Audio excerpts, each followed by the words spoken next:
Payola. Yeah. You remember that? Back in the 50s, it was a real big thing, and it was prominent even to the 60s and 70s as well. Let's be honest. You would have a program director or a disc jockey for your radio station. They would get a bribe or a payment or some kind of gift from a record company in terms of playing their song. Commonplace. Now, at the time, many years ago, I thought that was a bad thing. But now it's coming back once again. It's been around several times, and there's always been somebody that's going to crack that down and try to change things up. Well, here we go again. It happened in the 60s and then again in 2004, but now the illegal practice of playing to be played on the radio is still rampant in the U.S. Now, here's some of the there was an article that was put out by Rolling Stone, which I talked about on my Broadcasters podcast a while back, which I'm going to try to make sure to go ahead and add that link here so you can go ahead and click on it and check it out for yourself. And I'll try to make sure to go and put that into the YouTube video so people can go and find that as well. So here's what's going on now. The thing is that payola is happening, but it's the larger companies that are getting to do that because the radio stations are allowing it to happen, or the radio companies are allowing that to happen. But the difference is that only certain companies are getting to play. So if you're going to let payola happen, which I guess I'm in support of it. Listen, if record companies want to go ahead and pay off the DJs to go and do it, if there's more control that way, more autonomy, then why not? That's how music used to be like that before. But now they don't do that anymore because they have social media. They can just go make a song that'll be danceable on TikTok or put on Instagram or wherever else. Or they can get some influencer. They could pay them off to go ahead and recommend the song. Listen, are you telling me that Charlie D'Amelio at TikTok is probably not getting maybe some kind of money for doing a song as a challenge and then everybody else does it? Or somebody else would just do it themselves and that's just the way they get it out? I mean, come on. Yes, the artists can do some of this themselves because they have the exposure they have that they never had before. But now that they have this, they can do that even more. Influencers can change the way people are swayed right now as to what they're going to go and follow along, not the traditional establishment way. So here's what's going on now. So one manager who spoke on anonymity recently spent $10,000 to a third party directing radio DJs in the urban and rhythmic formats to play a single. And then the payments were employed to boost the singer's spins. When a label signed the artist, the manager was able to earn his money back. Then there was another one for mix shows where $50,000 was spent for 800 spins on different shows that do a mix.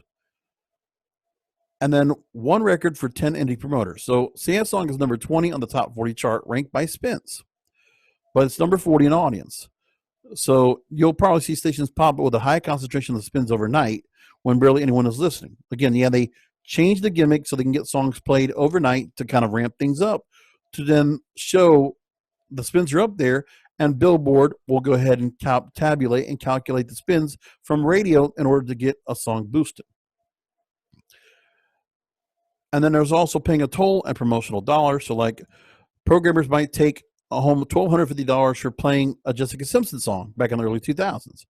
But the toll doesn't always go to the programmer's pocket. Today, what they need for the stations need the money for is to go towards marketing, quote unquote. So buying advertising time on the airwaves or billboards in the market, putting money towards products like t-shirts and bumper stickers that publicize both the radio station and the record label. So that was from Rolling Stone from late last year, August 2019. Well, the story then continues on here because now, as we said, the FCC was looking to go ahead and get answers from Universal Music Group, Sony, and BMG, the major three. But then the story has continued here. Inside Radio is talking about where these three major radio labels now are trying to claim there's no payola on radio. There's no signs of it. So it's from InsideRadio.com. Universal Music Group joins the other record label conglomerates, that pay to play is rampant again. So there was a letter that was made public this past Wednesday, as I record this, that went to FCC Commissioner Michael O'Rielly into allegations of potential violations of pay to play. He started reviewing back last fall after the Rolling Stone article I just cited, which quoted some broadcasters alleging record promoters were using cash apps and directing money to corporate accounts in exchange for spins. The FCC released responses from Sony and WMG, Warner Music Group, which both record companies said they continue to abide by a 2005 agreement with the New York Attorney General's office. That was Elliot Spitzer, the one that got with Call Girl number 9. Remember? Yeah, that guy. limiting promotional activities and training record company employees about how to comply with anti-payola laws. UMG wasn't as black and white. They acknowledged the labels under use. It's an umbrella use of independent record promoters to work records to radio stations.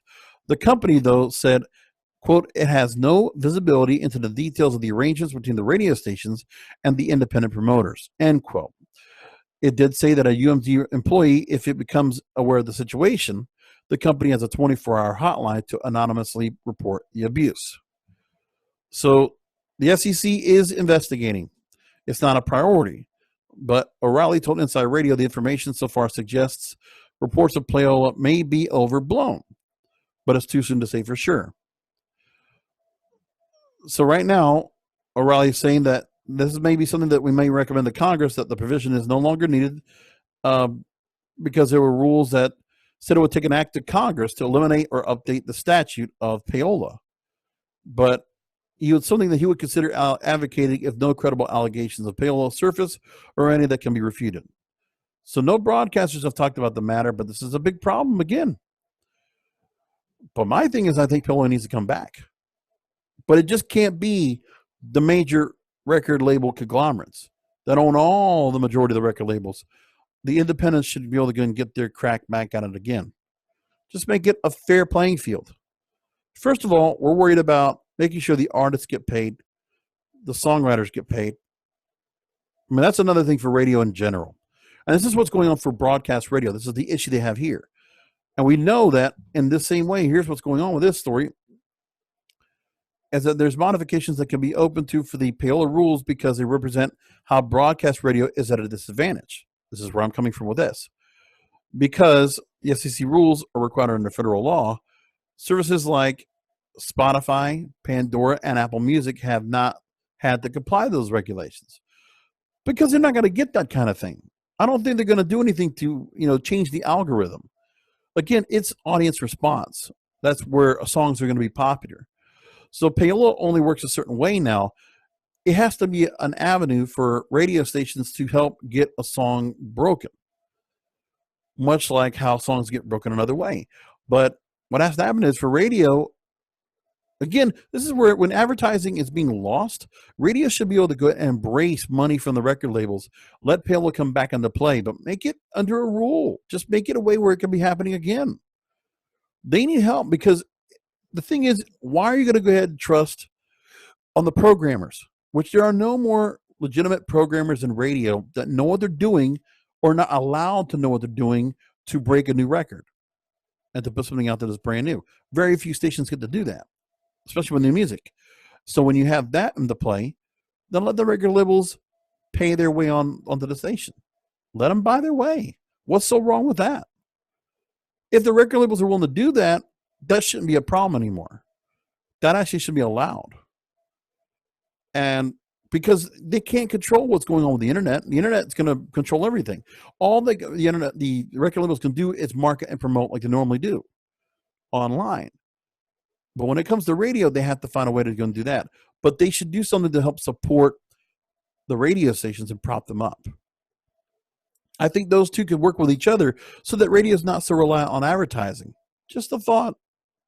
I'd like to see what people think about it because you know what? If we had the record labels promoting their product on there, on all these stations, and have their artists on all these stations, and have their music on all these stations, it'll be much better than bad advertising that people don't want to hear, and that you give, more autonomy back to the artists, the songwriters, the record labels, the people that when you have music radio, you're not music radio without that music. That's the whole point.